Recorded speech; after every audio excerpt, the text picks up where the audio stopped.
ज्ञानतिमिरन्दस्य ज्ञानाञ्जनाशलाकया चक्षुरुन्मिलितं येन तस्मै श्रीगुरवे नमः।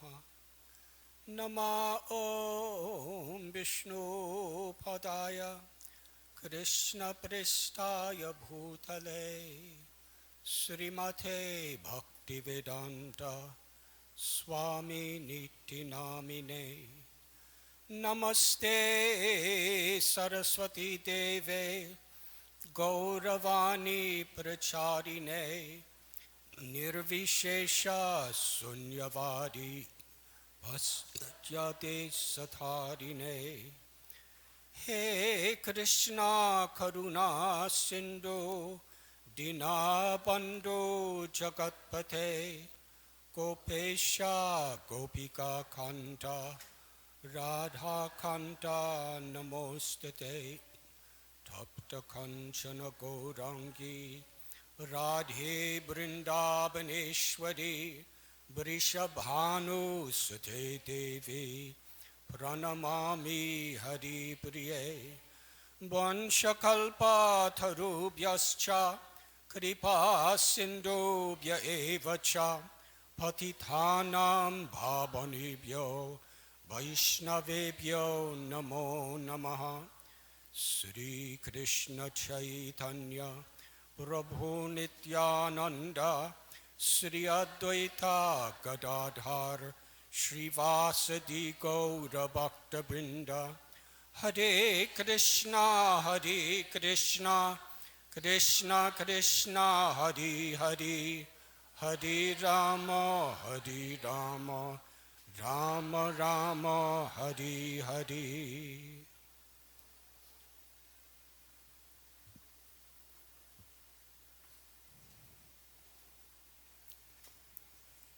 Hare Krishna. I am very grateful to be with all of you today. My special gratitude to Swabhas Prabhu and Tadit Devi and all the devotees of New Dwarka for hosting this incredible festival.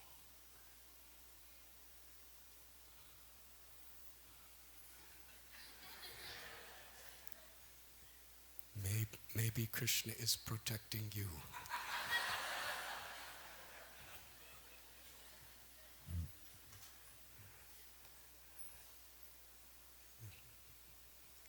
This festival in honor of Srila Prabhupada, the founder Acharya of the International Society for Krishna Consciousness, has been taking place during this Memorial Weekend for many years. A time when people from all over the world come to share their gratitude and memories of Srila Prabhupada. I feel too unqualified to speak anything in the presence of God brothers and God sisters who had literally thousands of times more personal association with Srila Prabhupada than me. We have His Holiness Giriraj Swami Maharaj, Guru Das Prabhu, Dayananda Prabhu, Dhananjay Prabhu, Rameshwar Prabhu,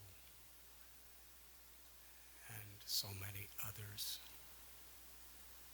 I was always kind of in the background, usually in a mountain milking cows, while others were spreading this movement all over the world. But I was asked to speak something on the subject of how Srila Prabhupada truly was a personification of the compassion of Sri Chaitanya Mahaprabhu.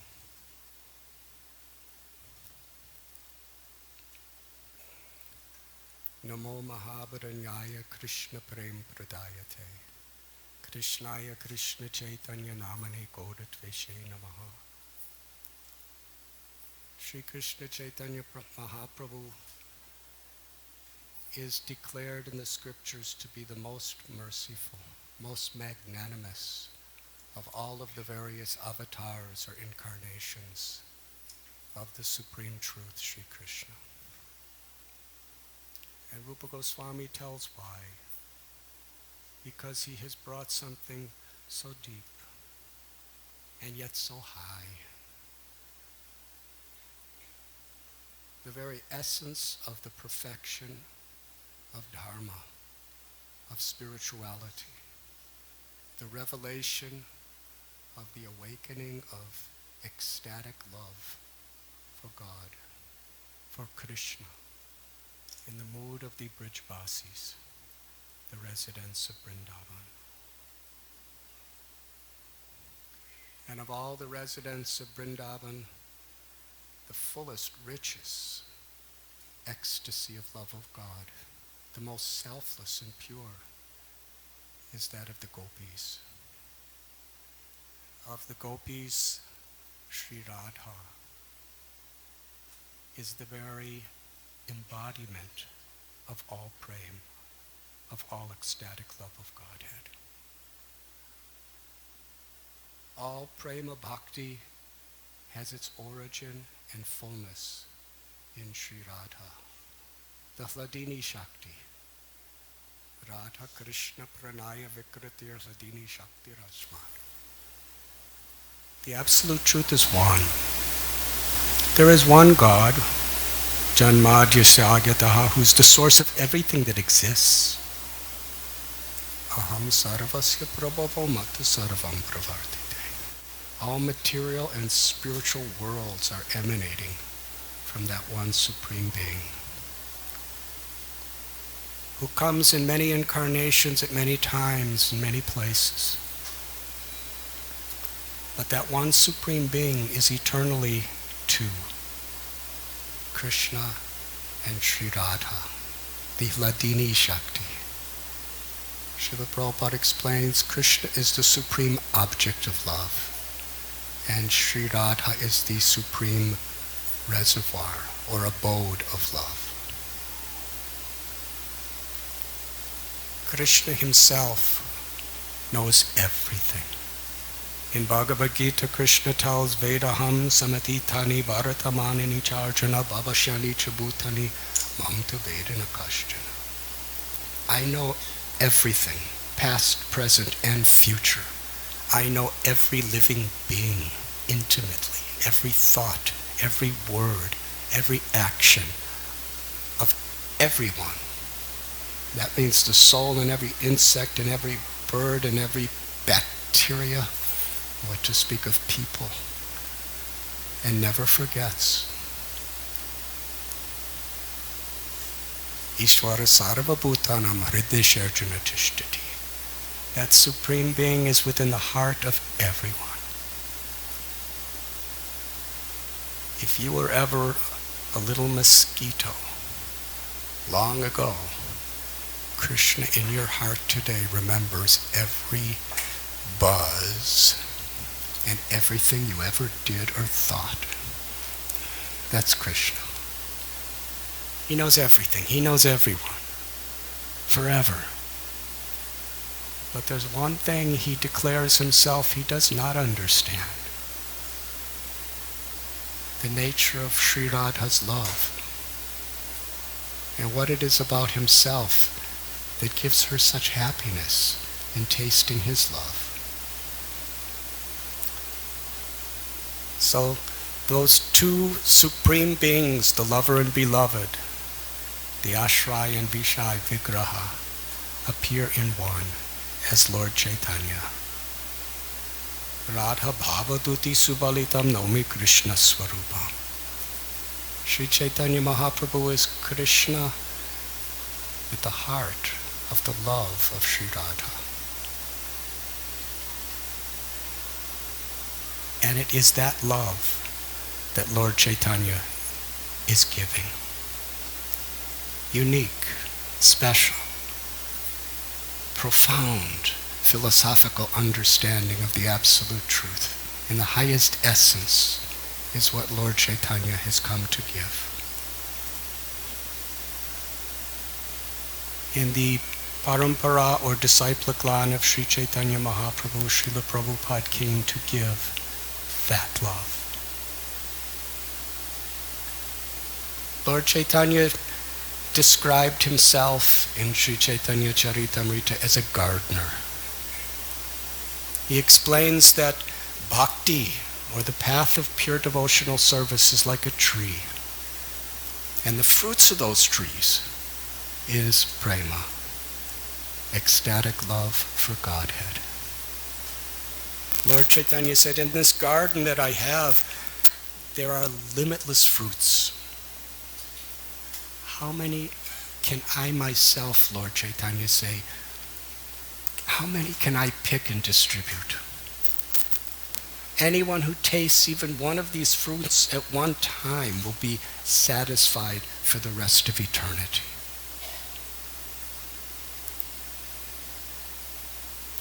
He asked, he commanded anyone who is truly wanting to please him to assist him in distributing these fruits of love of Godhead.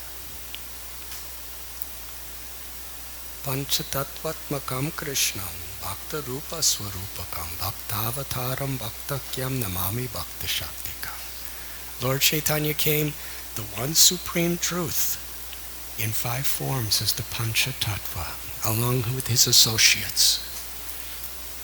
It is described that the characteristic of Krishna, the love for Krishna, is like an infinite storehouse.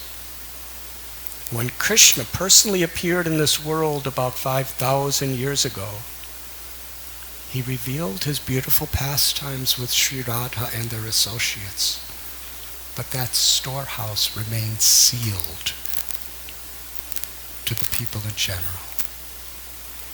But Lord Chaitanya and his associates, they broke open that seal and tasted the sweetness of the storehouse of love of God. After tasting it, they chanted, they danced, and they taught through this Sankirtan movement how the more you taste, the thirstier you become. And they distributed the contents of that storehouse of love of Godhead to everyone who would accept it. They did not consider who is fit or who is unfit. They did not consider where is a suitable place or where is not a suitable place. Lord Chaitanya wanted his associates to spread this love of Godhead everywhere, to make everyone truly happy. Lord Chaitanya entrusted the very essence of his mission to Sri Rupa Goswami. And our beloved Srila Prabhupada, he lived after he retired from everything else in his life. He lived at the Radha Damodar temple, just beside the Bhajan Kutir and Samadhi, the sacred place of the memorial, the tomb of Rupa Goswami, and the place he did his bhajan. And for years he prepared himself for the mission that his guru had given him. In 1922, Srila Prabhupada was given this order in his first meeting with Srila Bhaktisiddhanta Saraswati Thakur Prabhupada. You should take this message of Sri Chaitanya Mahaprabhu in the English language all over the world. And he explained to Srila Prabhupada that this is the greatest need. Today especially, people are very politically oriented. All over the world. that time, in 1922, India was under the British regime. And Subhash Chandra Bose, Mahatma Gandhi, they were very much pushing, striving, and propagating independence, freedom from foreign rule. At the crux of that time, Bhaktisiddhanta Saraswati Thakur Prabhupada told Srila Prabhupada that this message cannot wait for anything. Why? Because we are not this bodies. We are not black or white or red or yellow or brown. We're not of a particular species, a particular sex, a particular religion. We are all part of Krishna. Nitya Siddha Krishna prema sajya kabunoi. Love for Krishna is inherent within every living being. And this human life, durlabha manava janma lobhya samsare, is very rare. It's an opportunity. And we only have this human life for a very short time. People are wasting this most valuable, treasured opportunity to realize the true treasure of happiness that we're all seeking. The awakening of love of God. To taste Krishna's love, which is infinitely, forever upon us. But we're sleeping. Jeev Jago, wake up to experience Krishna's love. Be an instrument of that love in whatever you do, whoever you are. This was Lord Chaitanya's message. It cannot wait for one political party or another political party. It cannot be under consideration of any material adjustment. It's the greatest need to free people from the miseries of birth and old age and disease and death. Srila Prabhupada took that message as his life and soul. At that first meeting, and it was many years later, 1965,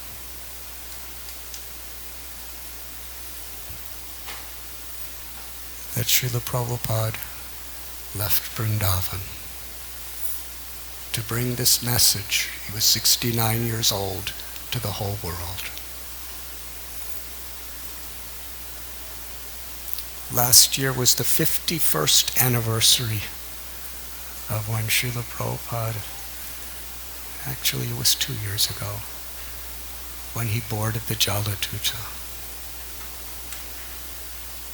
I spoke to his son, Vrindavan Chandra Dey, who sat on the boat with him for many hours because it was late, like most things in India. He boarded the boat with his father, and they sat together and talked. And when the horn announced that they were about to move, like that, and his son fell at his feet and was crying. My father's approaching 70 years old. He has nothing. He doesn't know anyone. He's going to be sailing across several oceans and continents.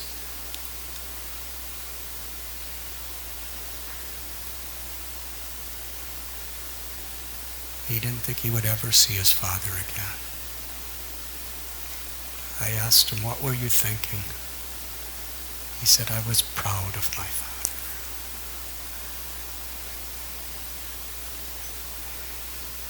At the Arabian Sea, which is still the beginning of the journey, Srila Prabhupada had those 2 heart attacks.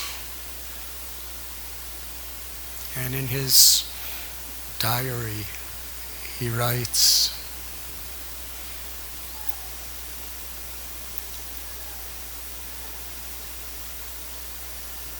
why is Krishna taking me on this journey? I'm so far away from Vrindavan, my home. But I'm very happy because this is the order of my spiritual master and Sri Chaitanya Mahaprabhu.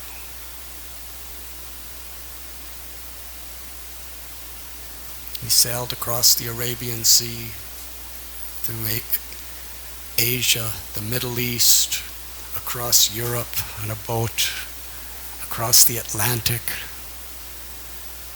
and ultimately came to New York City. Came off the boat. He told His Grace Brahmananda Prabhu that when I came off, I looked right and left and I didn't know anything or anyone. But I was very happy because I had the Srimad Bhagavatam with me and I had complete faith in the holy name of Krishna in the order of my spiritual master.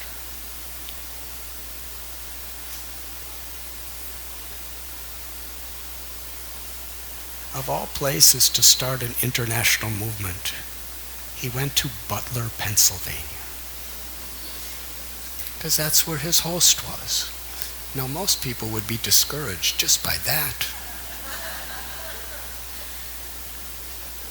But his compassion was so profound. He was seeing every situation as an opportunity. He didn't judge anything by material appearances. Here he is, living in a YMCA hotel, going to a little apartment, just one story, of Sally Agarwal. And they have a little baby, and they don't know what he wants to eat. He looks in the refrigerator, and there's meat, and there's beef, and there's chicken, and all kinds of stuff, and eggs. How's he going to do that? He had to cook there. So Prabhupada said, you clean out your refrigerator and I'll cook for you every day. He did. He cooked for them every day. And he was studying. Sally Agarwal was the first American he ever met, really. So he was studying. What is her values? How does she talk? How does she walk? What's relevant to her? And she was studying him too, because she couldn't figure out what he was. All she knew was, I loved him like my own father. He was so kind to me, so gracious.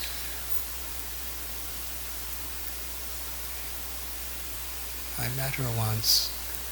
I met her a couple times.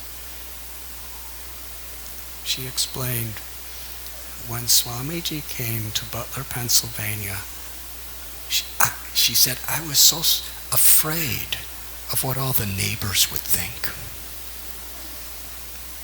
She was married to Gopal Agarwal. She said, in those days in 1965, as far as I know, my husband was the only other Indian in the entire state of Pennsylvania. But he was an engineer and dressed like everyone else. Swamiji, he had these little plastic shoes that were white and pointed, and he had a shaved head, and he was wearing these saffron robes, and he had, clay on his head, and everybody's going to see him every day walking across the town to my house. What am I going to do? How am I going to explain it? So she had a strategy. She called the newspaper. And that's one of the most famous articles about Srila Prabhupada. He's standing there holding his Srimad Bhagavatam. It's the Butler Eagle. The reason she told me that she did that is so everybody knew who he was and what he was doing, and then nobody would ask her.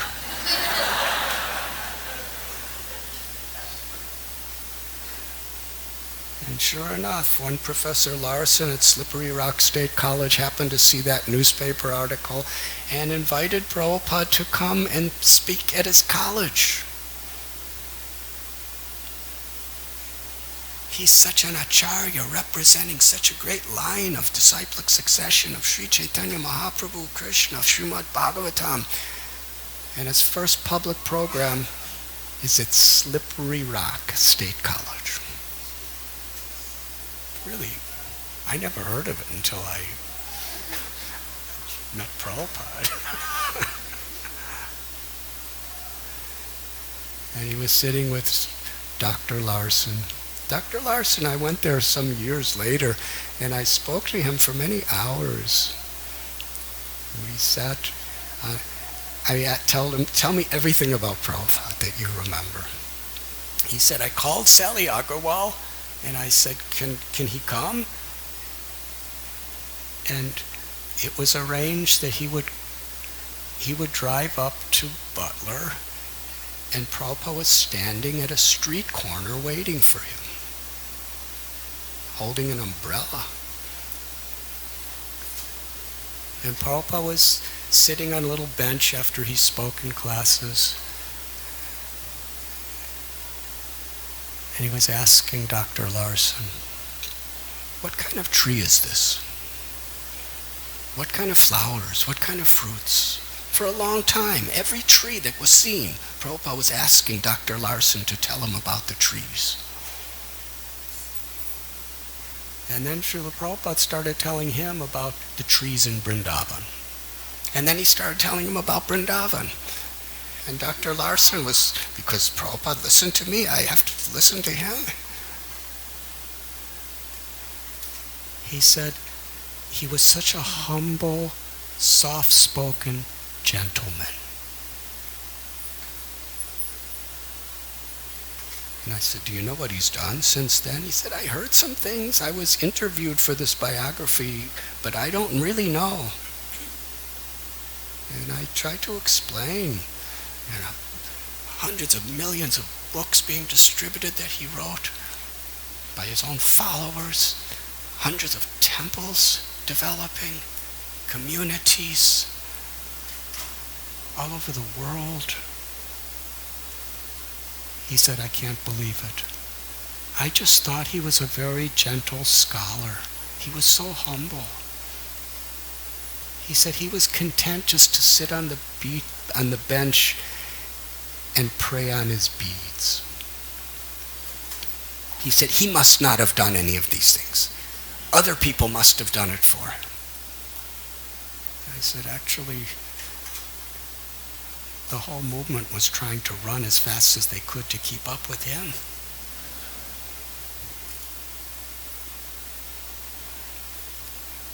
And then he left the comforts of Butler for New York City.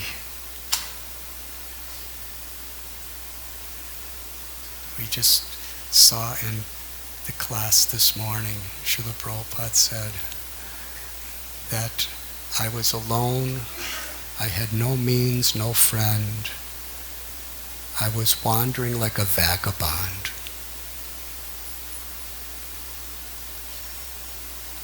But his compassion, he stayed. He saw every opportunity. And gradually, a little storefront, 26 2nd Avenue, he started his movement.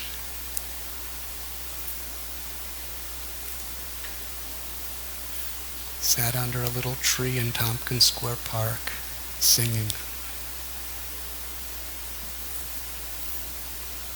Incredible, from that little storefront, thousands of temples in people's homes, hundreds of magnificent temples all over the world.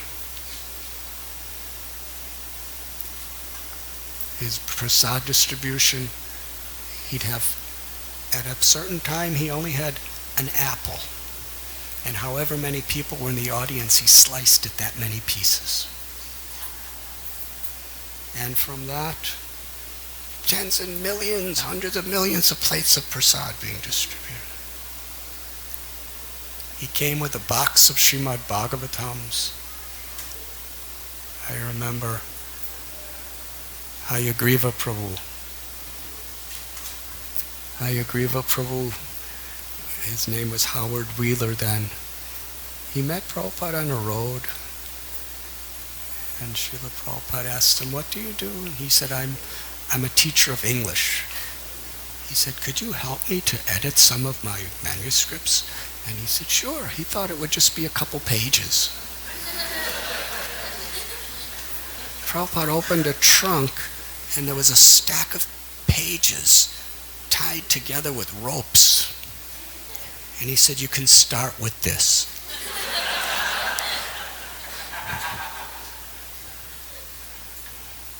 $50 ago this year, Srila Prabhupada took his first airplane trip. Previously, he took trains, Indian trains, rickshaws, tangas, some of those old Fiat or ambassador taxis in India, and a cargo ship. But he was given a flight from New York City to San Francisco. And when he came to San Francisco, he explained that plane trip. He was seeing everything from such an incredible lens of teaching others.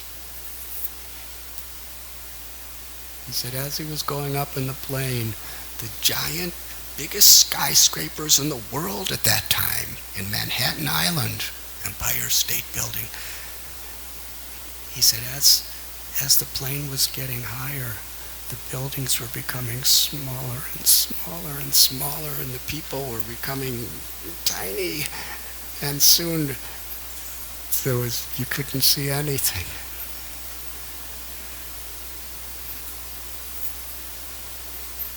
The whole material civilization, Srila Prabhupada compared to that.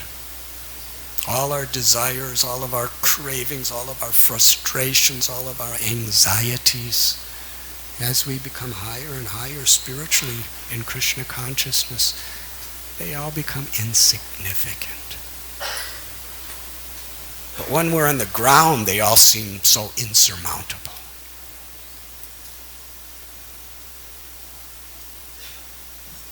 Then he arrived in San Francisco.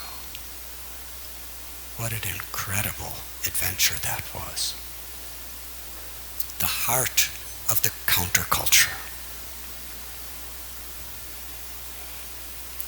And Guru Das Prabhu, Mukunda Maharaj, Shamsundar Prabhu, Yamuna Devi, Malati Devi, Janaki Devi, they arranged this mantra rock dance. Now I don't have so much time, but please, everyone, if at all possible, and it should be possible, today, please get Shamsundar Prabhu's book, because he describes it incredibly well. It's called Chasing Rhinos with the Swami.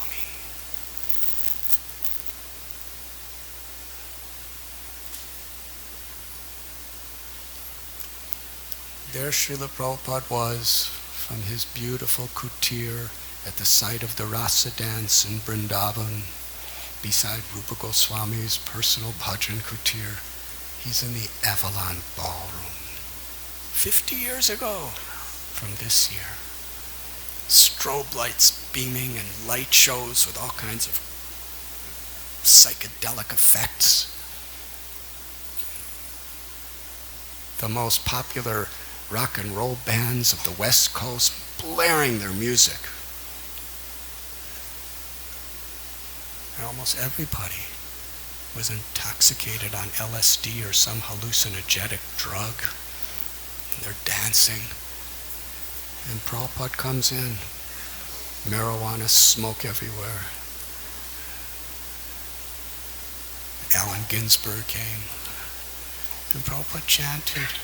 And he spoke. And he danced. And he had everybody dancing. As the bands played in time. And then Prabhupada turned to one of his devotees and said, "This is no place for a brahmachari." Prabhupada was not discouraged. He was enthused. He was enlivened with the opportunity. Sri Chaitanya Mahaprabhu,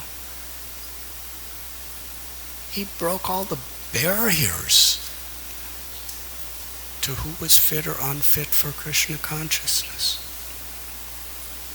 He spoke to the great scholars like Sarvabhauma Bhattacharya Prakashananda Saraswati.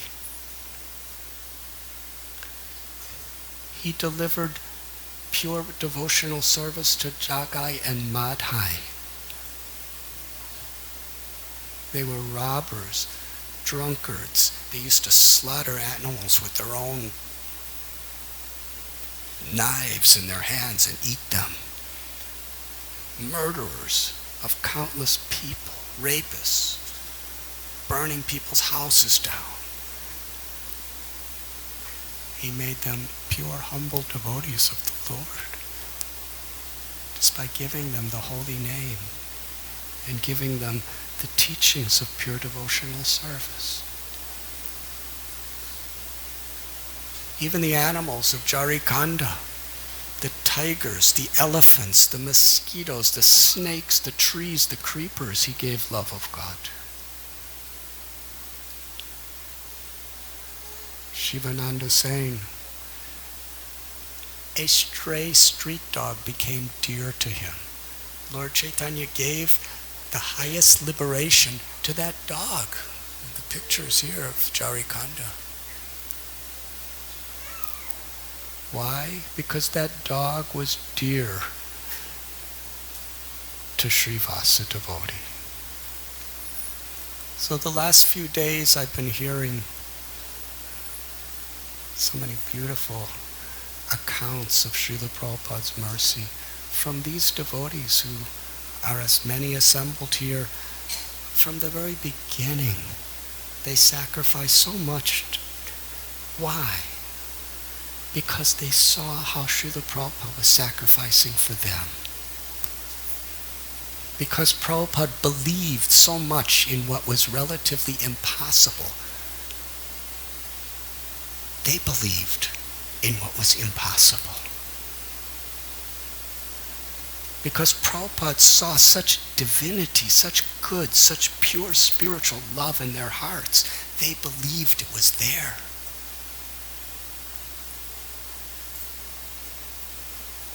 And they were willing to follow these regulative principles, to chant the holy names, because they knew it's there. Due to the faith Prabhupada awakened in them. And their greatest pleasure, their greatest treasure in life was to share that love, Srila Prabhupada's love, with others. In San Francisco, during that mantra rock dance, it was announced that all of you who are taking LSD, if you want to have a really good landing from your trip, early in the morning, go to the Hare Krishna storefront. Those were the people Srila Prabhupada was giving classes to in the mornings. People who were up all night on psychedelic drugs and coming down for a landing. What a transformation. Can I share one simple story? Years ago, it was in the early 1980s. Somehow or other, by Krishna's inconceivable sense of humor, I began going to the rainbow gatherings. Do you know what a rainbow gathering is? It's something extraordinary. It's in a different state every year, the national gathering in a national forest. And you have to walk miles and miles through forest to reach it. And there's usually about 20,000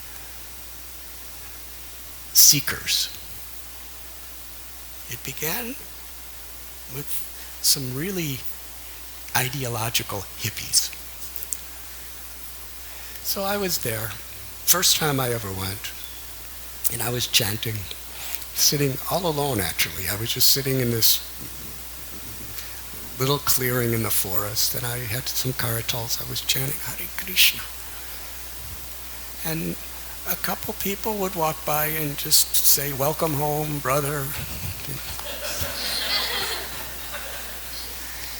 And then a particular person, he stopped and he started singing with me and dancing. He was an unusual person. As soon as people saw that he was there, everybody stopped and started chanting and dancing. Soon there was about 100 people. They were all chanting and dancing because of this one particular person. Would you like to hear about that person? He was really a hippie. He had long, long hair and long, long beard. And he had a cowboy hat on and cowboy boots. And he was like a cowboy, but he was holding a branch of a tree. On the branch of that tree, there was a rusty nail that connected it with a Bugler brand tobacco can. And then there was a wire over the tobacco can from one end of the branch of the tree to the other. It was a musical instrument. And he was playing it as he was dancing. He was going blunk, blunk, blunk, blunk, blunk, blunk. But he was one of the founders of the Rainbow Gathering. By profession, he was a lawyer. And he used to get their permits every year. Anyways, I didn't know who he was, but I could see he's really influential and very charismatic person. And he really was attached to that instrument. Then I stopped the kirtan, and he started speaking to the whole crowd.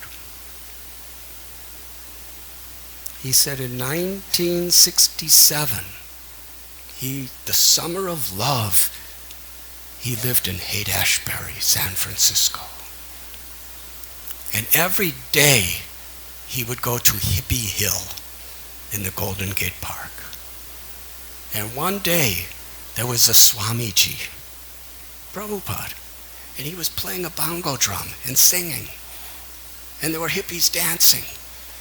And he had that same instrument even then. About 20 years before. And he said he was dancing to Prabhupada's chanting and playing blunk, blunk, blunk, blunk, blunk. And suddenly Prabhupada stopped the kirtan. And he looked over at him and said, Prabhupada said this, "You are Nara Moni."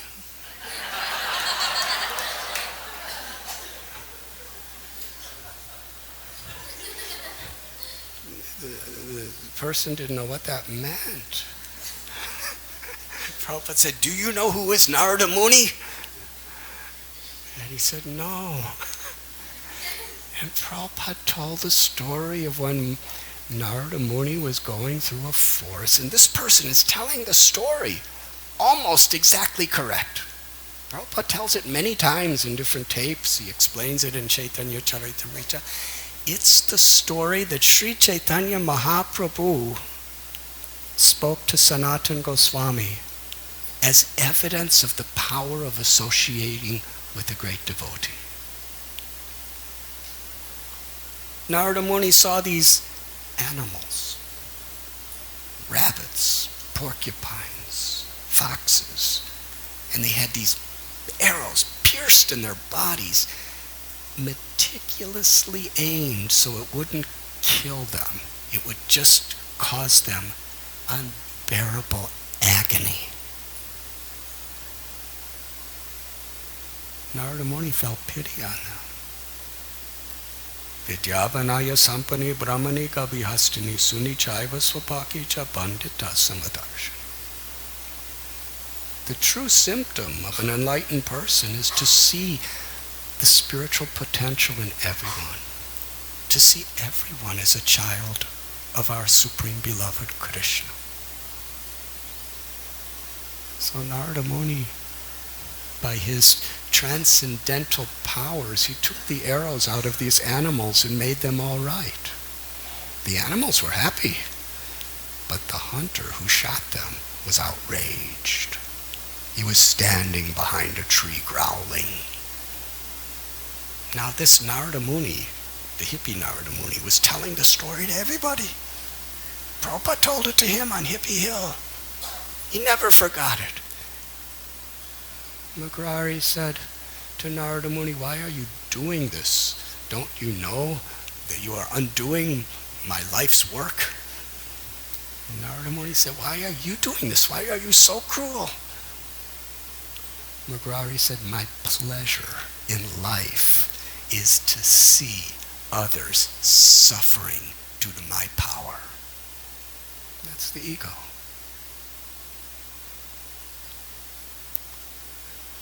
Narada Muni said, don't you know the karma you're going to have to suffer?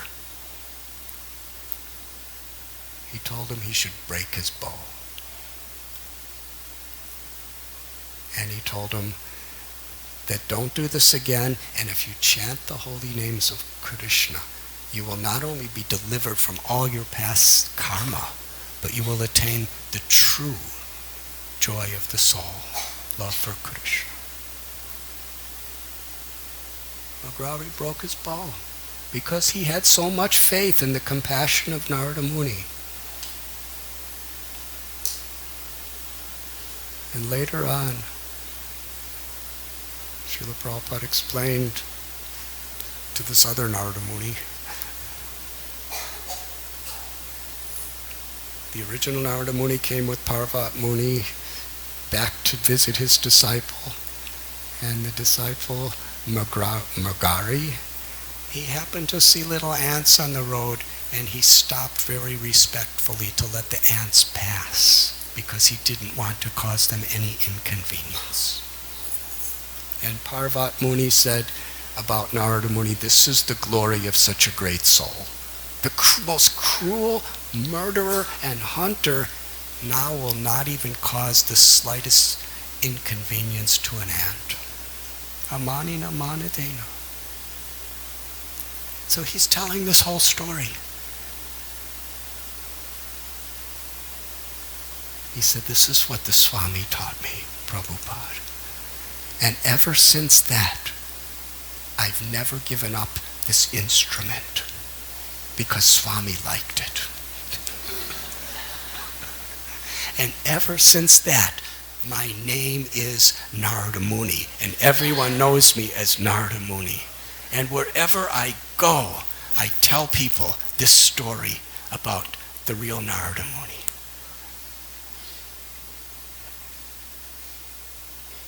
And how, by Prabhupada's grace, when he plays that thing, he chants Hare Krishna.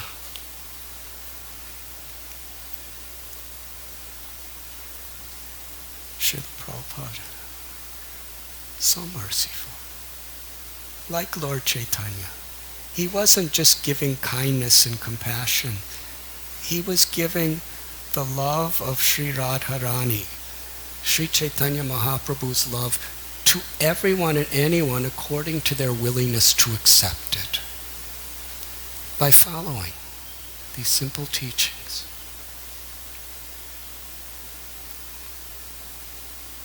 Srila Prabhupada truly was personification of Lord Chaitanya's compassion.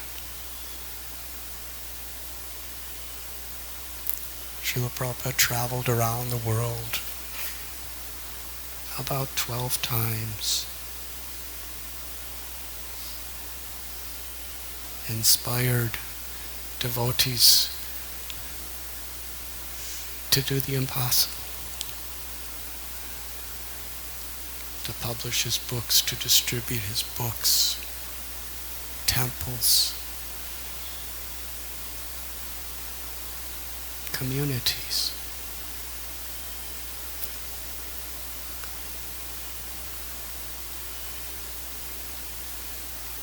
We were speaking about that little dog that was dear to Shivananda Sain. And therefore he went back to Godhead. Lord Chaitanya gave him special mercy. Those devotees who became the object of the affection of Srila Prabhupada, forever they are blessed. Especially those devotees who at the very beginning of our movement were there to help Prabhupada when he really was in a state where nobody was helping. They came forward. And for every one of Srila Prabhupada's disciples and grand-disciples and great-grand-disciples, and for all generations, whoever just assists Srila Prabhupada in distributing these fruits of love of God are most dear to Srila Prabhupada. Whatever our backgrounds. And because we are dear to a great devotee, Lord Chaitanya will bestow special, special mercy. I once heard a recording of Srila Prabhupada where somebody asked him, "How could we repay you?" The only thing Srila Prabhupada asked, he said, "Just receive what I am giving you. Be sincere and try to follow and share this with others." That's all he asked. That is our wealth. That we could receive this limitless, infinite, eternal good fortune of Sri Chaitanya Mahaprabhu's love. And we can share that with others.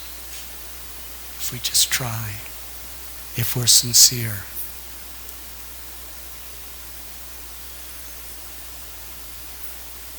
We can be empowered together. What else is there to aspire for in life?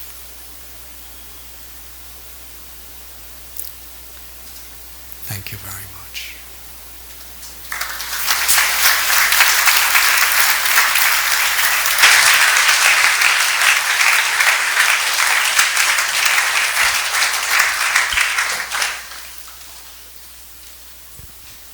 Well, we're very grateful for His Holiness Radhanath Swami for sharing with us these few days we've had him with us.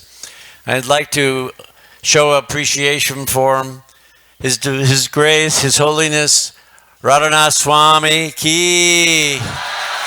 And a special thanks to all of the participants, the speakers who came and shared with us for this festival, but the festival's not over.